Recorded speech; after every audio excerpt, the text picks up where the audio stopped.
I think it's called the life. I think it's called the life and death, or the life and times of Peter Sellers. I'll have a look at it. But you're doing an intro. Yeah, so this is episode 2 of... We're going to call it a pubcast, A pubcast.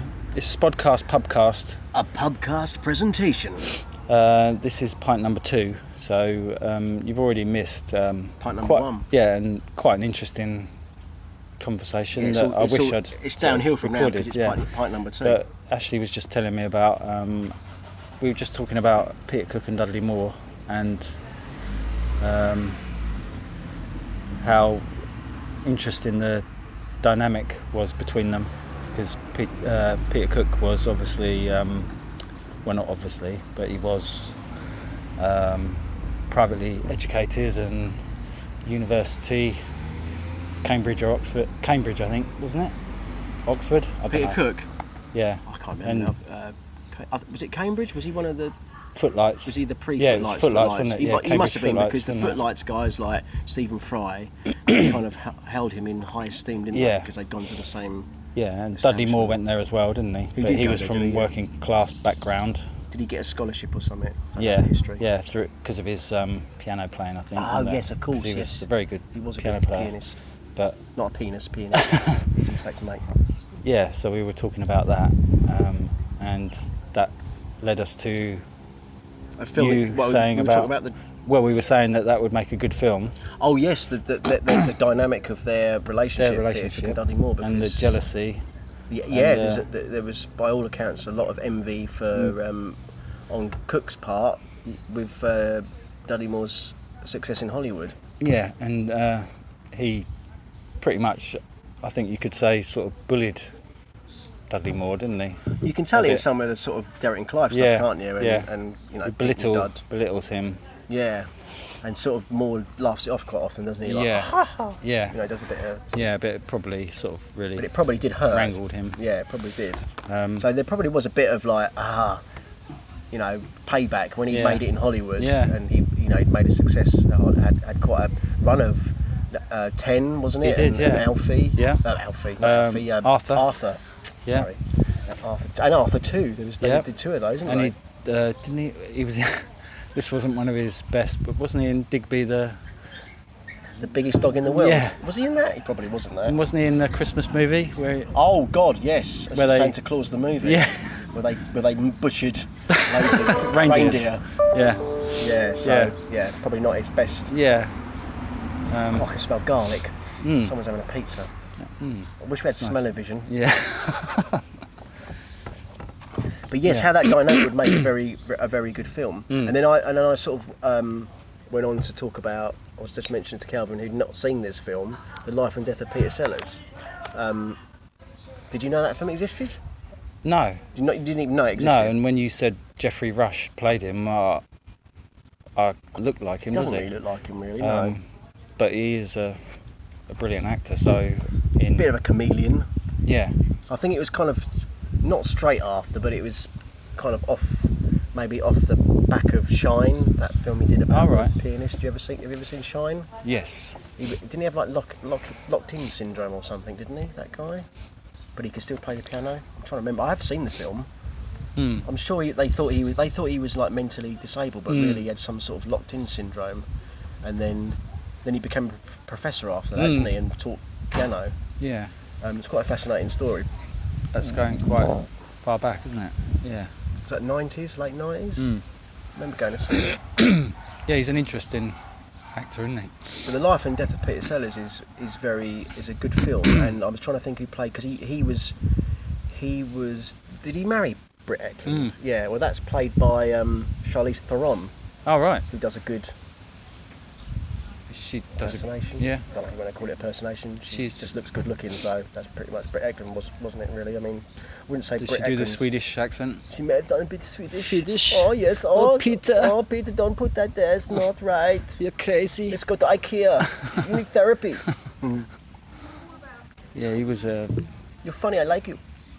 But he was depressive, wasn't he? And yes, because we were talking about how many quite comedians, an odd character. How many comedians are depressive, make depressives. Yeah, he didn't seem to. Yeah, I mean, I don't know much about his life story, but it seemed he was a bit of an outsider. And some things that I've read about him... Have you read any biographies? No. No. But that he was not a very nice person, really. Quite an egotist. Yeah. I think that comes out in the film, if I remember. I mean, I've only ever seen it once, but I remember him being quite... He was quite physical with a lot of his relation, the women that he was with. Yeah. Probably what you'd call domestic violence nowadays, but maybe it wasn't so known in those days. No. But yeah, he had mood swings and that.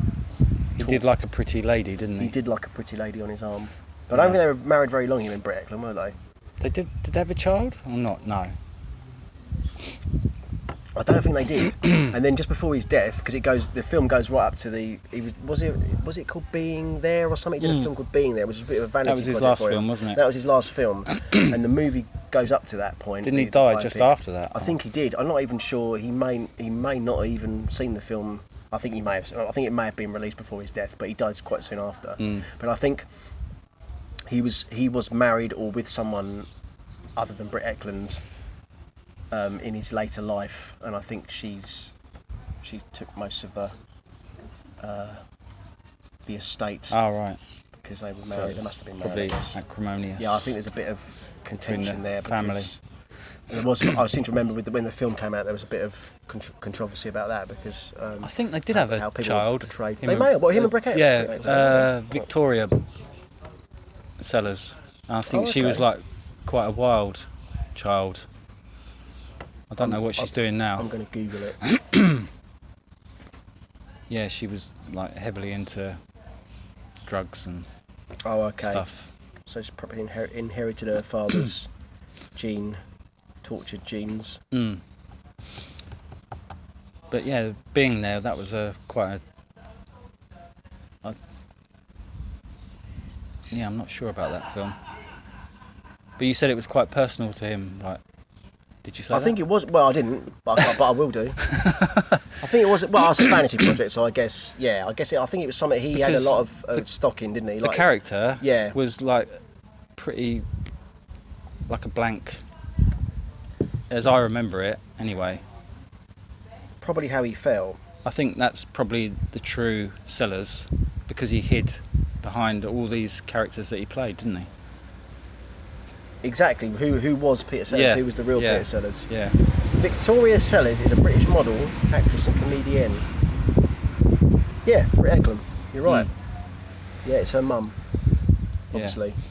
Yeah, I'm sure she was a bit of a handful when she was a lot younger. She must be, she's older than us. But there's a connection to, this is a sort of tenuous connection here to... No, I'll tell you who took Peter Sellers' money. Right, here's a... Was it a group? It was. Yeah, I mean, I don't know if you've listened to the other podcasts or the spodcasts that aren't pubcasts, but you might find, if the listeners who do, that sort of general predisposition to cheesy sci-fi movies. With who? With us. What? Oh, right. In the spodcasts. Oh, yeah. And there's a particularly obscure film. I don't know if it's that obscure now. Maybe I think it's still probably obscure. But and I remember watching this film. There is a Peter Sellers link for this, by the way. I'm digressing, but I've got to get this in before I forget it. And it's a film called Phase 4. The ants. Oh. Killer ants. I can see the cover. Yep. I must have seen it. I think I made you watch it, Mill. I can see the video box cover. Yeah, I think I probably said you need to watch this, Millie, and I probably sort of forced it upon you against your will. Yeah. And you're like, no, please. But yeah, so it was a kind of film around that time. In fact, it was probably before all the Revenge of Nature sort of. There was a bit of a spate of a Revenge of Nature kind of movies that came about, and around the sort of 70s and early 80s. You had stuff like, I don't know if I'm going to reel these titles off, but there was a film called Bug. Do you remember that? No. Which was about, I remember all this kind of crap I used to watch on like late night TV. I'd get home and it'd be on, and I remember this film. It was a really, I don't know, I was probably 11 or 12, and it was like on really late at night, and I probably was staying up far too late than I should have. My parents had probably gone to bed, and I probably, snuck downstairs. Your schoolwork suffered. Yeah, well, and my whole life suffered. Then you ended up here. Yeah, exactly. So I can trace it all the way back to Bug. It's all the thought of that film. I could have been a contender. I could have been somebody. Who directed that? Because we need to contact him. He's ruined your life. Yeah, I'm going to find out where he lives. So it's probably LA somewhere, and I'm going to say, if I hadn't stayed up watching that fucking film, Bug, which was terrible. You could probably sue him in America. Probably could get a good lawyer. Yeah. Get Michael Jackson's lawyer or OJ Simpson's. Yeah. I mean, they got him off, so yeah, anything's possible, isn't it? Talking of OJ, this is another segue. Go for it. I've been listening to a podcast. Is he on Twitter now or something? Is he? Oh, yeah, I'm sure there was a thing like I remember I saw something like he's now on Twitter. Oh right. And he's been posting lots of. Really I bet Trump's probably liking all his. Oh, probably tweets. yeah, probably retweeting them. Yeah. But he made some sort of off-colour thing about. Well, not off colour, but no, that just was some you could say insensitive remark about knives or something, or gloves. I'm not sure which, both. But yeah, because he's out of the clink, is he now? Yeah. Sorry, what you were saying. I always remember the Ruby Wax documentary with OJ. Do you remember that? I do remember that vaguely. Yes, because didn't she have a scoop of interviewing him? Yeah. Was this when she he was interviewed Trump as well? Didn't she? Really? Yeah, yeah. Oh, I don't remember that. Yeah. She interviewed. So was this when he was trying to claim his innocence and stuff? And was this post Nicole? No, he'd been allegedly. He got away with it, didn't he? Some people say that he killed his wife and that. But was it Nicole something or other? Yeah. But he settled out of court, didn't he, with the family? A civil case. Yes. Do they call it that? What do they call it? Yeah, civil. No, is it civil action? Yeah, I think so. But anyway, so he had to pay damages, didn't he? That's what happens in America, isn't it? Yeah, you can get off with it, but long as you got loads of money, you pay someone. Yeah. So they can't prove that you did it. Yeah. But they kind of know you did it. Yeah. And here's some money to pay off. Yeah. Pay your guilt off, basically. Yeah. But then they got him on. Yeah, tax evasion, wasn't it? No. No, it was dealing something, wasn't it? No, he stole his own memorabilia, didn't he, from a museum in. Oh God, yeah. Was he trying to flog it I remember seeing that undercover. Wasn't it in a hotel room or something? Yeah, he held someone hostage or something. There was a sting, wasn't there, that he was selling his stuff? Yeah. Bizarre story, isn't it? There's another. Yeah. Well, there was a TV series about him, wasn't there? Yeah. With Cuba Gooding Jr. Yeah. I didn't think much of it. No, it was too long. It was too long. I gave up, to be fair. And Travolta was in that, wasn't he? Yes, he was. Played the lawyer who was defending him. Yeah. Anyway, sorry, OJ. I've been listening to a podcast, which is. That'll be the next thing. You'll be starting a podcast. Yeah. Well, this is a podcast. I think it's called Confronting OJ, which is the sister of the. I can't remember his name. The guy that was killed. Yes, who she was supposedly having an affair with. Yeah. And this is her Paul Boy or whatever it was. Sort of going over the case and trying to sort of come to just dealing with it, basically. Find some closure. Going over the story, talking to people that were involved, talking to the lawyers and the police and that investigation. Trying to. Ultimately, I think she wants to try and talk to OJ about it. Hasn't finished yet. It's still it's quite a new podcast. So the extended family. I mean, they basically in their minds he did it, didn't they? Yeah. Well, in everyone's minds. In everyone's, pretty much. So he's got away with it, but he did do it. Yeah. And so they just want him to say, "Yeah, I did it." Yeah. Basically. I think so. Fess up. Yeah. Because they've never had sort of closure on that whole episode. No. And in a way, their grief has been overshadowed because it's more about OJ, really. Yeah. And his wife. And this guy, from what his sister says, had no real involvement. They weren't lovers or whatever. That's what she says. Right. They were sort Friends. of acquaintances. Right. He was a waiter in a That's restaurant. Right, that's right. I didn't and think he the only reason that he'd gone there that night was because either Nicole or I think it might have been Nicole's mother had been at this restaurant that he worked at, and she'd left her glasses Oh, really? at the restaurant, and he was returning them away because he knew where she lived.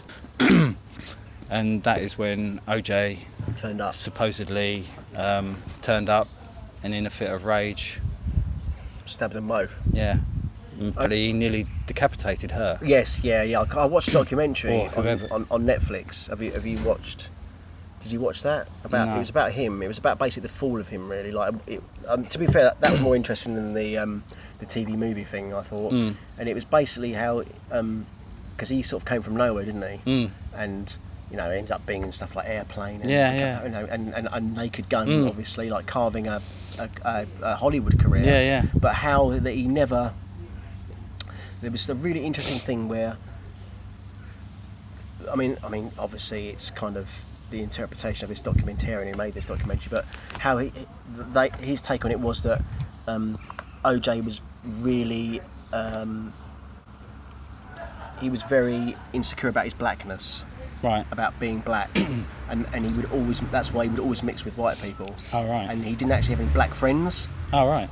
And all his friends were like white, and or industry types, and there was some comment from someone. He's the whitest black person I've ever met. Right. And that was that's like a very damning, but that was kind of like how people perceived him as that. Especially in that era where he I suppose was there was a lot more loved, racism. but he was like really accepted. He transcended racism. Really, like even though he was like a hero. Yeah, to white kids and national hero. all kinds of kids. Yeah, and someone to look up to. So yes, and almost like his fame and success transcended his colour and his background. But how he actively shunned other black people. Oh, right. And he would never come out for black causes as a supporter because he saw his future with the white. That would with the money detract from his image. Potentially, yeah. he was the acceptable face of blackness, basically. Yeah. And it's just a really interesting documentary. I'm sure it was on Netflix, but it's really interesting. It is an interesting. But how case. that all played into the whole thing with the murder, because that he had a deep-rooted insecurity about his identity, basically, and that made him, aggressive or whatever. And it contributed to that. Was like it's a very interesting case on like how the media. Were involved in it. Well, created him. Yeah, and the whole car chase thing, like people were. Like, I remember watching that. People were out while he was down the motorway with banners saying "Run, OJ, run." Yeah. They wanted him to. I mean, I obviously away, being in the UK. I mean, the whole American football thing passes me by. I mean, I knew him really from Capricorn 1. We're talking sci-fi movies. Yeah. I remember for Capricorn 1, Airplane. That's a good film. It's a good film. He's not bad in it. No. And so I suppose the whole sports hero thing was kind of was completely lost on me. I knew him more as an actor and a performer. The whole sports thing, I kind of. No, is he in Airplane? It's the basketball player. I can't think of his name now, but he's got a Kareem Jamal Abdul. Is he not in Airplane? Or is he in Airplane too? He might be in Airplane too. He's definitely in Naked Gun anyway. But yeah. So apologies there to Kareem and OJ. Well, it's not so much. No, maybe not so much him. But I guess I knew him more as an actor than a sports person because I didn't follow don't really follow sports, let alone American football. So but yeah, I can't remember the documentary, but that's really interesting, and how he was basically created by the media. Anyway, fascinating stuff. But OJ, go on. Sorry, I don't know. I cut you off. No, I was just talking about that podcast, but I don't know. We were talking about Peter Sellers, weren't we? How did you get onto OJ Simpson? I don't know. But anyway, but obscure sci-fi phase 4, Bug, Revenge of Nature, and Bug. Ruined Your Life. I'm not gonna. I'm drafting that letter as I speak in my brain. Yeah, Bug was basically about these cockroaches that they're like firebugs, or I don't know if these things are real, but they can actually rub something in their behinds together, right, and it creates a spark. Oh, okay. Right. So you had lots of things. You had the bees, and you had the Michael Caine. There are no bees. There are no bees in this room. Do it. Billy? There are no bees in this room. Right. This is almost like what's that thing with Oh yeah. we're like the With Steve Coogan and Rob Brydon doing our trip. We're going to compare. Yeah. Who does the best? Do yours first. All right. What? Same You've thing. got to say the same thing again. There are no bees in this room. Billy. Oh. There are no bees in this room. All right. Let me. Even though I did Billy because he does say Billy. I'm sure he's called Right. Billy. Billy. There are no bees in this room. I actually think yours was better, but I'm going to do it one more time. I think mine was a bit too. Well, it's quite nasally, but Yeah. I think he's quite nasally, isn't he, Mark? Okay. I don't know. Billy. He's a bit up there. There are no bees in this room. I'm going from a younger Michael Caine. All right. What era? Well, this was 70s. Okay. Honestly, we won't go on about this. All right. Go on, I'll just do one more. Do one more. Billy. There are no bees in this room. I think you might win. But anyway, All right, we'll do a poll. Yeah. Who did the best Michael Caine from the Bees impersonation? Bees, yeah. Write in and send checks to the usual addresses.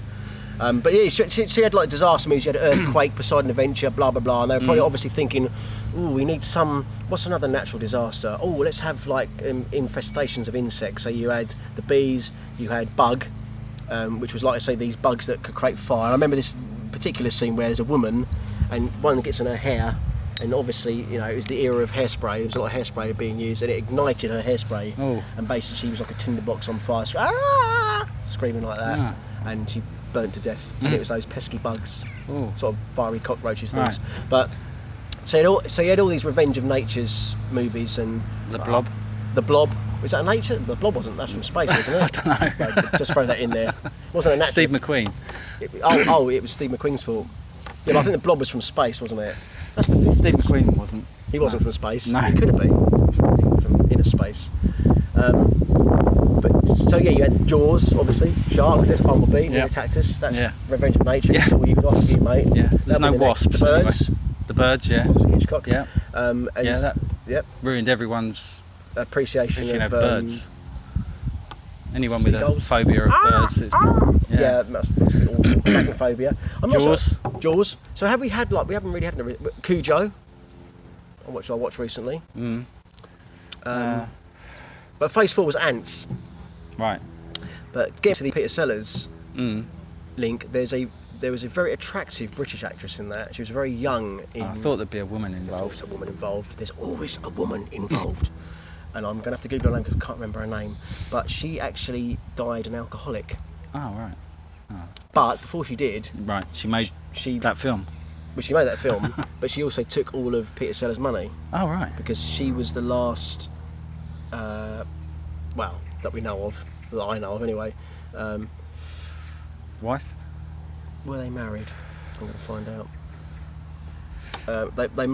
They must have been for her to take, but there was a really big thing about well, not really big thing, but obviously within the Sellers family that he only known this woman 5 minutes. Oh, right. And basically but she had complete Control of his over estate. his estate, yeah. Oh, And right. then I think she pretty much drunk it all away. Ah.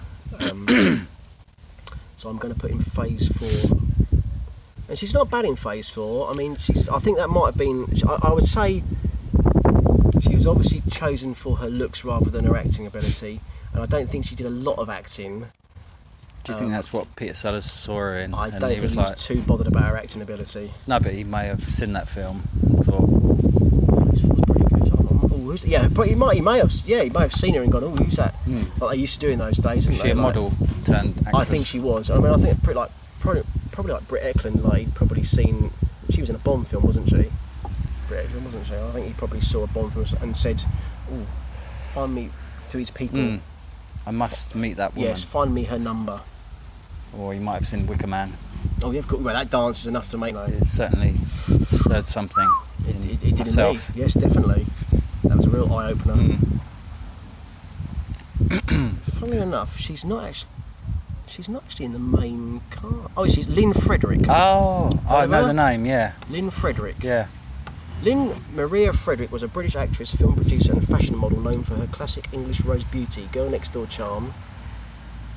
She died in 1994, but before dying, she did help herself. I shouldn't say help herself, but she did access Peter Sellers' fortune. And spend it on booze. Booze and dresses probably.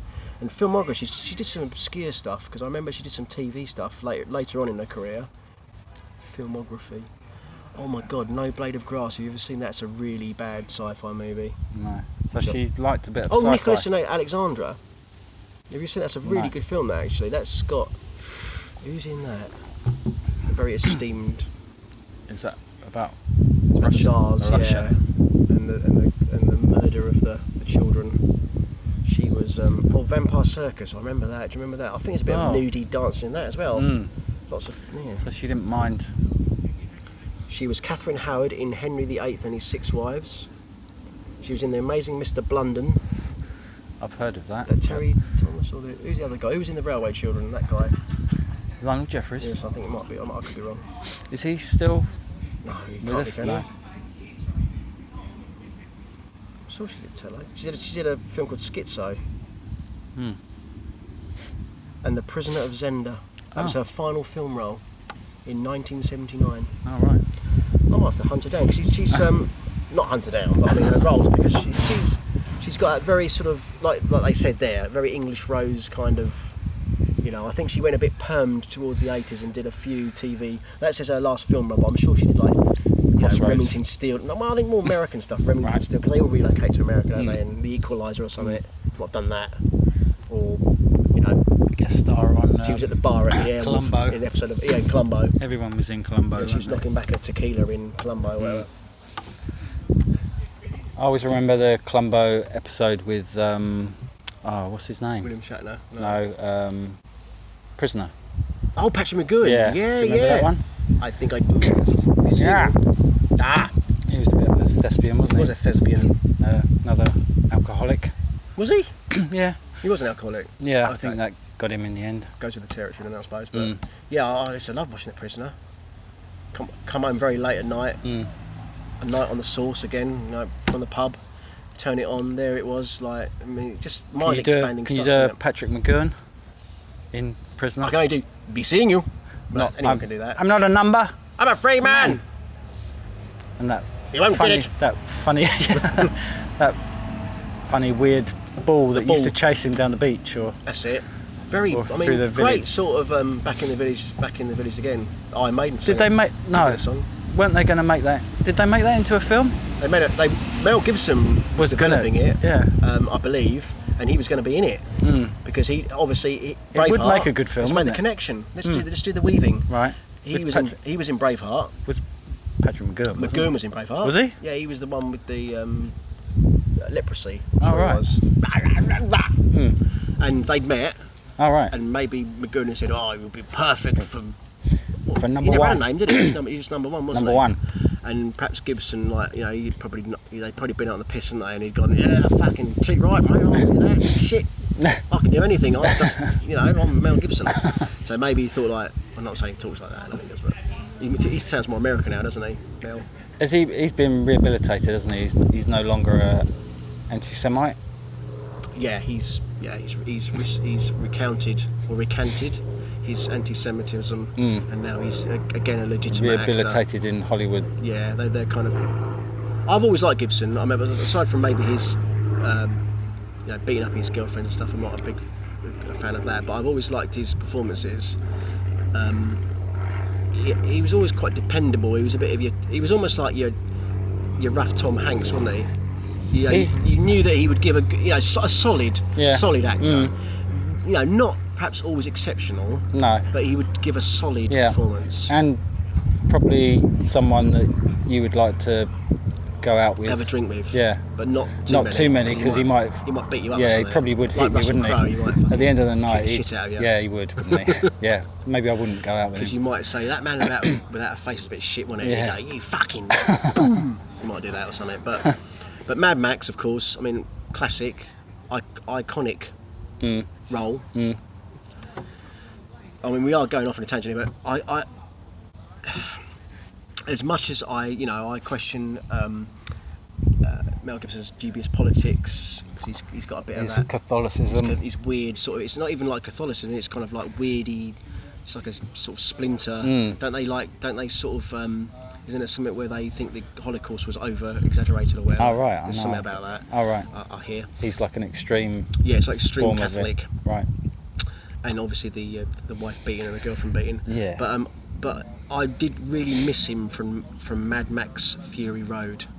Yeah, I could not accept Tom Hardy. No, I can't accept Tom Hardy. Or Tom Hardy. That's a spin-off in a Tom Hardy. I know that like most or all of the female population of women love him. Yeah. Of the world. Yeah. I watched Venom recently because I won. Yeah. Here's a story, right? I won Venom. I won the film. I won it in a competition. You won the film. I won the film. Not on a big DAT tape or reels. Don't have reels anymore. I won the Blu-ray of Venom. Oh, okay. Because I thought it looked shite. It looked shit. So I was like, have you seen it then? Yeah. Yeah. Okay. Yeah. When did you watch it? When did I watch it? Tell me. I want to hear your views on Venom. Cinema. You went to the cinema to see it? I think I did. Fucking hell, I didn't even go to the cinema to see it. How did I not go and see this to the cinema and you did? You saw I'm sure I did. I've seen it. What's it about? What's it about? Yeah, I'm just testing your mind. I want to see if you did really see it and you didn't just dream it or something. Well, it's about... Don't just say it's about Venom. that's just a cop-out. He gets infected he gets with... bitten by a radioactive spider. Yeah. Basically. He's basically Spider-Man, isn't it? Yeah. But it's like the bad bit. Yeah, it's like duality type... Is that Robin again? Look. Thing, yeah. What's it called? Oh, is it called the symbiote? Symbiote, isn't it? The symbiote or the symbiote? Yeah. From space. I didn't take much interest in it. It's an awful, clunky movie. I mean, my take on it is, it would have been an okay 1990s comic book movie. It seems incredibly dated. Everything about it, his acting's pretty bad as well. Yeah. But again, well, Tom Hardy, okay. Yeah, he's overrated. He is overrated. Bronson, great film. Tell me, yeah. Bronson. Apparently he's really honest, I haven't really watched much of that, but... No, I didn't. Didn't take to him in that? A lot of people love that, don't they? And didn't he produce that? Did he really? Yeah, I think he's got that's some cash his... in it. What was that? No, wasn't that... I'd never watched it, but the BBC, he's like a sort of piratey... Oh, no, that's what he produced. produced. That's what he produced, wasn't it? But sorry. I'd never really watched it. To be honest. He's just like... he mumbles. He does mumble. His diction, I mean, the worst mumbling was in... the Batman. The Batman, like, I'll never get the where titles he's right. Bane. The Dark Knight Rises. Yeah, That is the worst Batman film of the lot, I think. It's up there with Batman and Robin, the George Clooney one. Yeah. Batman movies. Yeah, he mumbles all the way through it, and he mumbles in everything. He thinks he's fucking Marlon Brando. He does think he's Brando. But I suppose he has got a bit of the Brando looks, hasn't he? Yeah, he's good looking. He is a good looking bloke. Yeah. If you look at it, he is aesthetically, impartially, he's a good looking guy. Yeah. But acting wise. But I think women must love a mumbler. Is that what it's all about, really? Yeah, if you mumble a bit. It's like you've got a speech impediment, it's like you've had a stroke or something. But in Bane, it's just ridiculous. Like, I think we've already had a Bane rant. And but even the Lawless, fact that, it could have been anyone behind that. Well, even in fucking... Did you see the Christopher Nolan Dunkirk movie? He's in that, isn't he? But he's got like a... he's got like a sort of mask thing. And so even in that, it's like, is that like an in-joke? Is it just like, he can't enunciate, just give him the mumbling role. Yeah. There's a role for a mumbler in this film. Tom Hardy's great at mumbling. He's a great mumbler. Oh, he's brilliant. He's an Oscar-winning mumbler. Oscar-winning mumbling, yeah. They should do a whole new Oscar, like best mumbling in a motion picture. But he's hugely successful, isn't he? He is. Just sounds like sour grapes, doesn't it? Bringing that up that he mumbles. Probably is. Yeah, probably is. But there you go. But yeah, he mumbles in Dunkirk, although he does have a little monologue at the end. But the screening I saw Dunkirk in, ironically, this is the irony of that film. I went to the cinema to see Dunkirk, and it's pretty much. Have you seen Dunkirk? No. It's pretty much dialogue free, that film. It practically is a silent movie. It's all about the sort of the sound design, the sort of spatial, the surround. Wasn't it filmed sound. On 70mm? Yeah. I mean, obviously they converted to digital when it's screened because no hardly any cinemas screen celluloid anymore. So I would have seen it digitally. Some may say downgraded. I'm sure Christopher Nolan would, because he's still the only one of the few guys who films in 70mm or film, basically. He's got a new film in development as well. Sounds like a spy caper. Still sounds like he wants to do that Bond film that You know, it's a bit of a spy. It's a spy caper that's coming out. All right. Sounds again like the audition. Why haven't you chosen me for Bond yet? A bit like that scene in The Dark Knight. Who have they got? Who's directing Bond now? Because I heard something it's about that. It's not Danny Boyle, is it? It was delayed again. It was going to be Danny Boyle. Yeah, they got rid of him. He left. I'm sure it's some. It's a guy who, I've not heard of him. Who directed.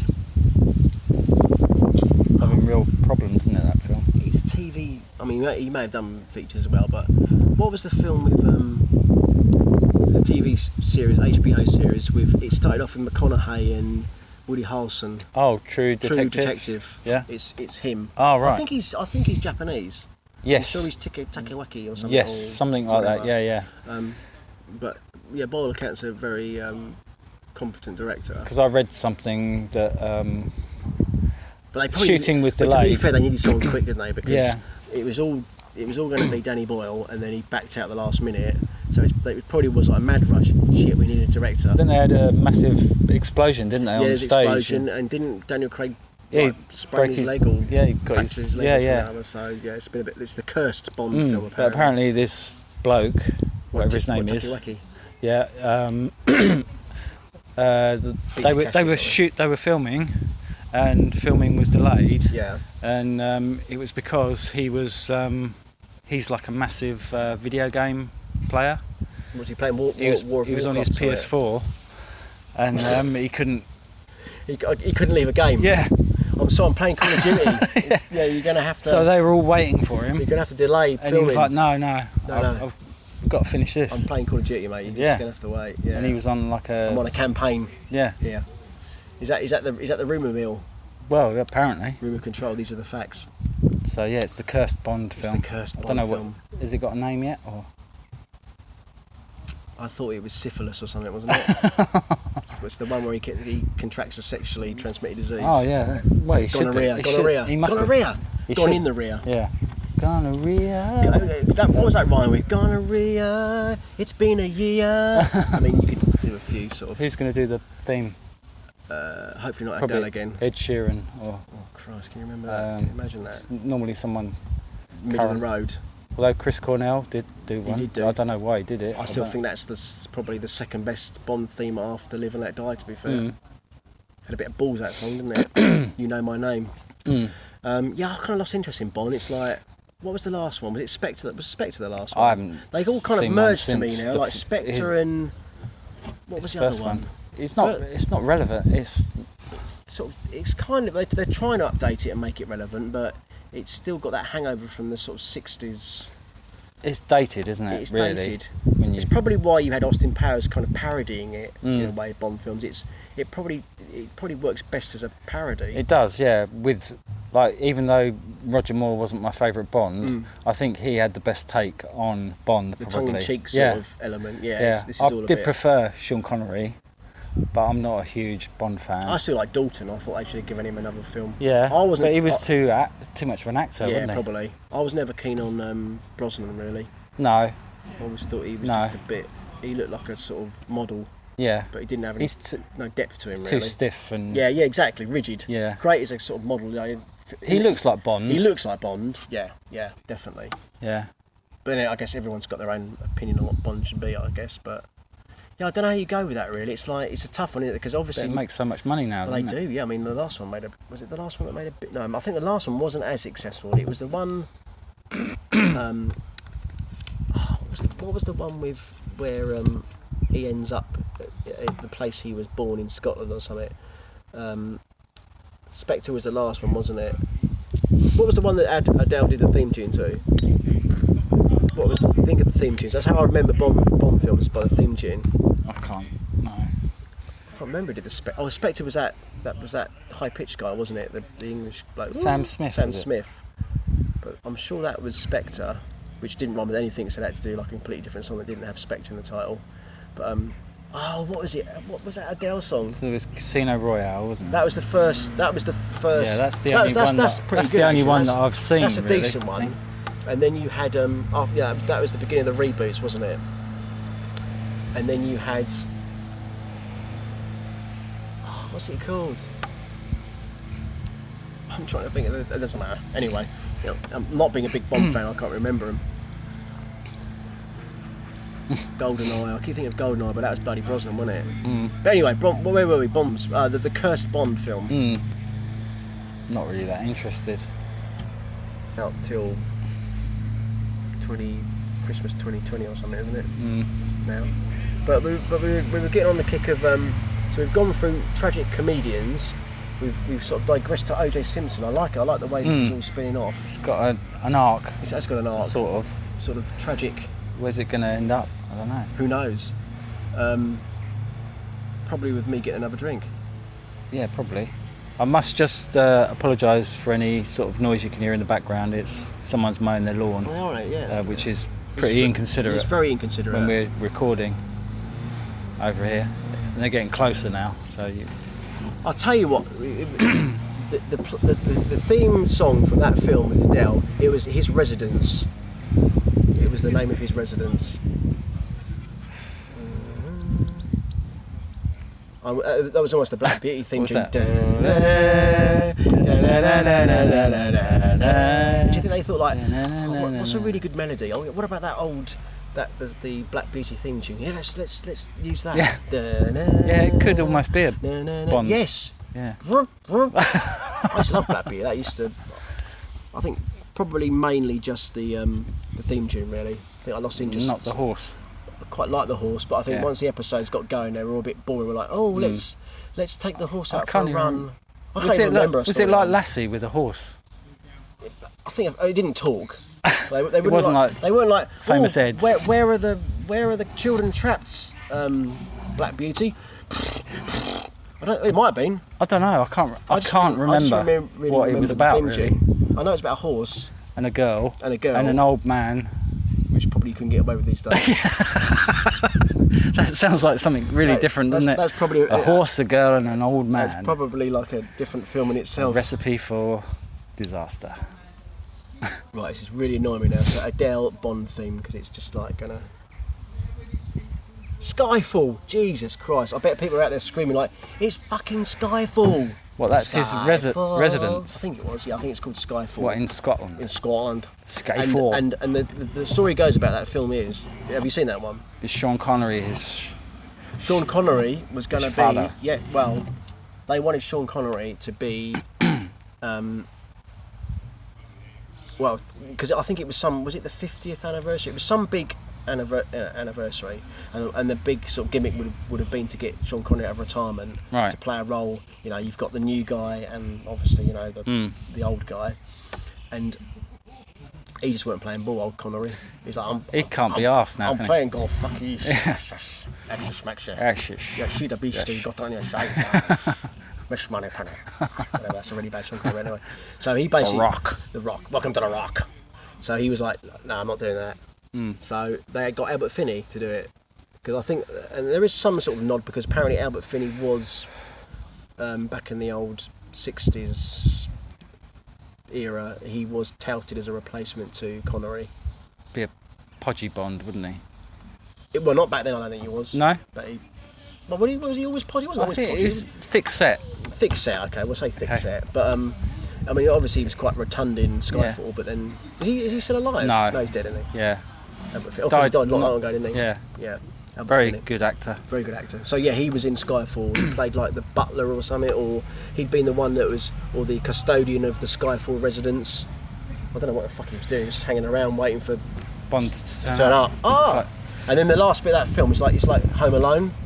So you've got the bad guys. Is it Xavier Bardem? I can't remember the bad. Yeah, I think Xavier Bardem is the bad guy in it, with a really dodgy blonde rinse. Oh yeah. And so he's after Bond, and they've tracked him to Skyfall residence.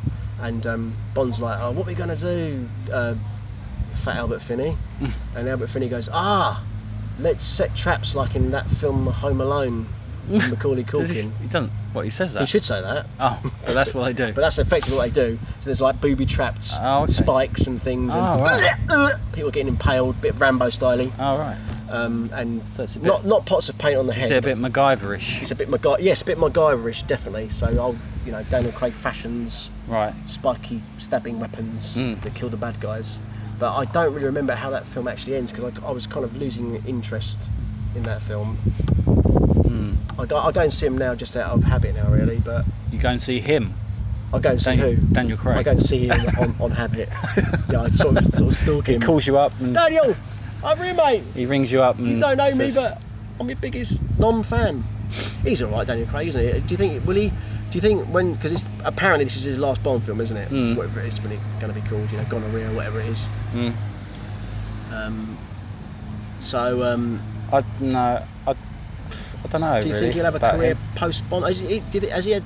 I mean, Brosnan had a bit of a dodgy period, didn't he? But then he kind of did Mamma Mia and kind of slightly reinvented himself. He tried to escape because it is a bit of the curse, isn't it? You could call it that. Should we call it the curse of Bond? He wanted to be Bond, though, didn't he? Well, he couldn't do it, could he? Because he was contractually employed to do. I want to say Sapphire and Steel, but I don't. Remington. Imagine that as a crossover. Yeah. You've got Sapphire and Steel and Remington Steel. You could do Sapphire and Remington Steel, couldn't you? Like a weird David McCullen. CSI. Anyway, and he couldn't do Bond, could he? Because he was contracted. Oh, right. So they'd asked CBS him already. Yeah, they'd already asked him, but he couldn't get out of his contract with CBS or whatever. So it was probably fate. One day. Yeah, one day. But then, that was when he was kind of young and dashing. I suppose he was just older and dashing, but... So Dalton must have taken that. That was around the Dalton era. Right. Yeah, that didn't really work for him, did it? Dalton? No, I guess not. I mean... Did he just do the one? He did two. Oh, right. But he did The Living Daylights. Oh, The Living Daylights. Aha. And what other one did he do? He did two. I know he did two. The Living Daylights and Living Daylights. What was the one before? I'm sure he did one before that. He did two. I think The Living Daylights was the one that in the UK is controversial because it was the first Bond to get a 15 certificate. Because it was like they tried, because Die Hard had come out and it was like Die Hard was like all the action movies and Schwarzenegger and all the the big action stars, Willis, Schwarzenegger, Stallone, they're all doing these big muscular action movies, lots of killing and fighting and stabbing, and Bond looked positively sort of archaic and old-fashioned in comparison. So they upped the violence and so in the UK it was slapped with a 15, which was the first Bond film ever. It was like heads blowing up. I always remember Dalton from Flash Gordon. Yes, of course. Yeah. Peter Duncan. Freeze, you bloody bastards. Peter Duncan from Blue Peter. I remember watching it on Blue Peter, and he was talking about his role, and because Blue Peter always used to do their little exposés, didn't they? They did like Doctor Who episodes, and I think when the Star Wars people were filming out around Elstree, you'd get them coming in with R2-D2 or something, or Anthony Daniels, because he'd do anything when he'd appear at the opening of a paper bag, so he'd go to Blue Peter, and so I remember that one when he was because he had to put his hand in that. That's right. And if I can't remember what the point of that was, but if you survived it, you were you like elevated to like godlike status or something. I'm not sure. I can't remember. But he got bitten anyway, didn't he? Died. Yeah. So he basically. Yeah. Wasn't a very big part. Wasn't a big part, and didn't Flash had to do the same thing, didn't he? Yeah. But Flash got away with it. I love that film. It's a great film. And again, talking of remakes, because everything's a remake, they're remaking that. Are they? Well, not remaking it. I mean, it's obviously comic book, but they are doing another version. Oh, right. By the guy who did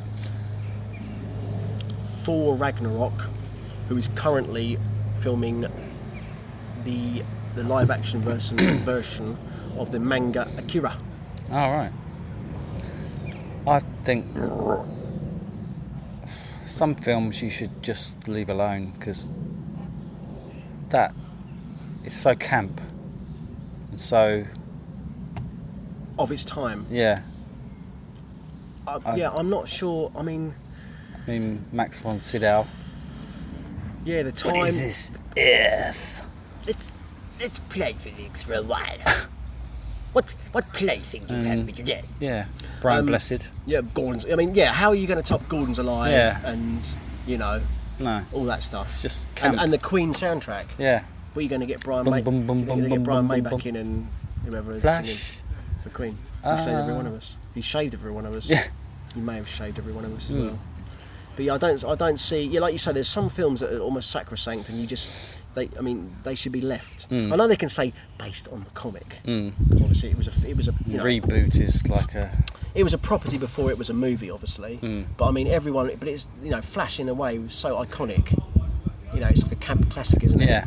I think there's some things you just can't really touch because it's headed for disaster, basically. Would they go the camp way? They probably wouldn't, would they? I don't know. We're all very serious now, aren't we? They'll go the sort of gritty, dark. Marvel. Yeah, that's probably what they're thinking. Oh, we could get a franchise out of this. That's definitely the producers. Yeah, the producer mindset, isn't it? It's like, franchise. It is all about sequels now, isn't it? Like, and the Marvel model. Yeah. There's basically, for better or worse, and many may say worse, it has created a new cinematic model, isn't it? Like, everyone's trying to copy it. The whole Marvel model. Like, it used to be Star Wars. We've always had sequels, haven't we, and stuff. But obviously Marvel own Lucasfilm now. But everyone wants a piece of that big. It's a franchise $1 billion. But billions, isn't it? I think pretty much almost every Marvel $1 billion. Yeah, they're guaranteed. Yeah, exactly. If they make one, even if it's shit. Crap. Exactly. I think we discussed it in our last podcast. But everyone wants that property where they think, oh, we could get a franchise out of this. This could, there's the merchandising and all the. I think maybe merchandise is a less of a thing these days. That kind of bubble's burst a little bit, isn't it? Gone are the days of the Star Wars action figures and the Star Wars bedspreads and the Star Wars I don't think kids are that They got video games now. Yeah. They don't need all that shit. They don't need all that paraphernalia. No. But even so, the video games based on the movies are big sellers. So the Lego. Yes. What I noticed the other day, I went to see Toy Story 4. All right. Not great, but but it was interesting to see a trailer before Toy Story 4, and it was Playmobil. All right. Playmobil. Yeah. So they're going for that Lego thing. Oh right. So they're thinking, Lego's got this whole series of Lego Batman movies, Lego whatever. So I was really surprised to see it did look very low budget, but obviously Playmobil wants some of that Lego money. So they're going, let's do a cartoon Playmobil movie. So you've got Vikings and it's basically the same format as Lego. Yeah, then you sell more Lego, more Playmobil. Yeah, exactly. You do feel like you are being. It is very contrived and cynical. But that's the movie business, isn't it? Yeah. It is effectively about money. Yeah. So you kind of expect it, but it's kind of sad. I don't know. Maybe it's just our cynical heads, but it seems perhaps the era of more obscure. Franchise movies seem to monopolise the box office, and the more sort of avant-garde. I know they still slip through the net a little bit, but the more avant-garde, obscure stuff, you really have to seek that out nowadays, and a lot of it goes straight to Netflix or DVD or whatever. So it's interesting, and stuff that isn't a franchise film tends not to hang around the box office very long. So I think Captain Marvel is still playing. Was it that and Godzilla 2, whatever, which was a tedious CGI fest with shallow, poorly drawn human characters. You wonder why they even bothered, but there you go. It's a franchise. Again, it's a franchise. They've used the Marvel model. So we had Godzilla, we had Kong, Skull Island. They're already we've got Kong versus Godzilla. Yeah. So it's all a planned out franchise, isn't it? Yeah. Using that Marvel sort of model. You've got standalone movies. So you've got Captain America. Iron Man, and then you'll have a big sort of, like Avengers Assemble movie where all the characters coalesce. Yeah. So we've had Godzilla, we've had Kong, and now we're going to have Kong versus Godzilla. It's it is a bit. It's not just a bit. It is totally cynical and a bit unimaginative, really. Yeah, very unimaginative. But I'm going to get another drink. Okay, I'll pause this. Pause for applause. This pubcast section.